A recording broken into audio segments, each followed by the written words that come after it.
Research shows that students make academic gains when learning is continuously monitored and adjusted. As a teacher assistant, you are in a unique position to evaluate the learning patterns of individual students so that the teacher can make planning adjustments to target the needs of students.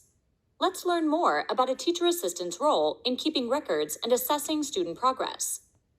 How do you know that students are learning? As you're monitoring seat work and providing extra help to those who need it, you're able to track individual student performance. This type of informal assessment is called a formative assessment. Formative assessments are informal evaluations that occur throughout a learning experience that guide instructional decisions and provide feedback to students. The purpose of formative assessments is to gather information to meet the learning needs of students. Some examples of formative assessments include anecdotal records, observation, and questioning techniques.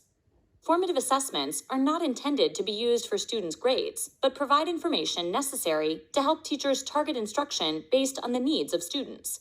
Anecdotal records are notes that teachers keep to indicate student performance according to learning or behavior goals.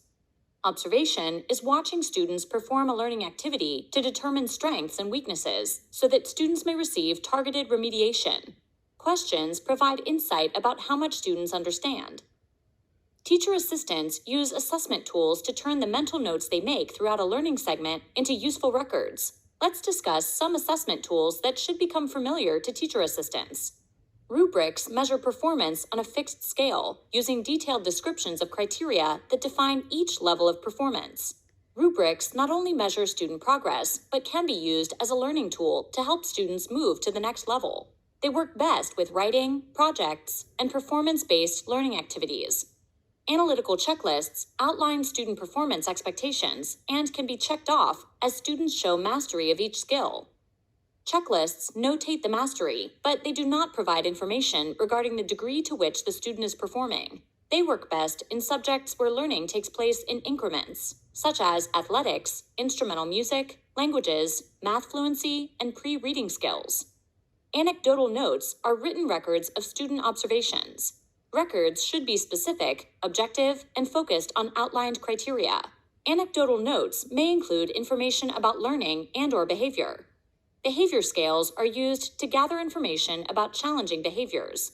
Behavior scales clearly define between 1 and 3 behaviors that are being observed. Information included on the scale may measure frequency, duration, and/or intensity of a behavior. As a teacher assistant, your role is to provide records to the classroom teacher, not to interpret them.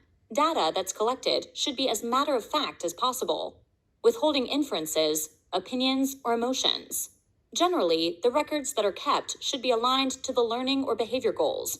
However, unexpected observations should also be recorded. Further, it's the teacher's role to communicate with parents. When parents ask questions, they should be referred to the teacher.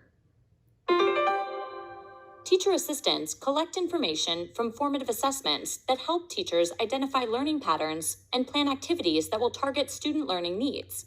Observations and questions are the formative assessments that will most likely be used by a teacher's assistant.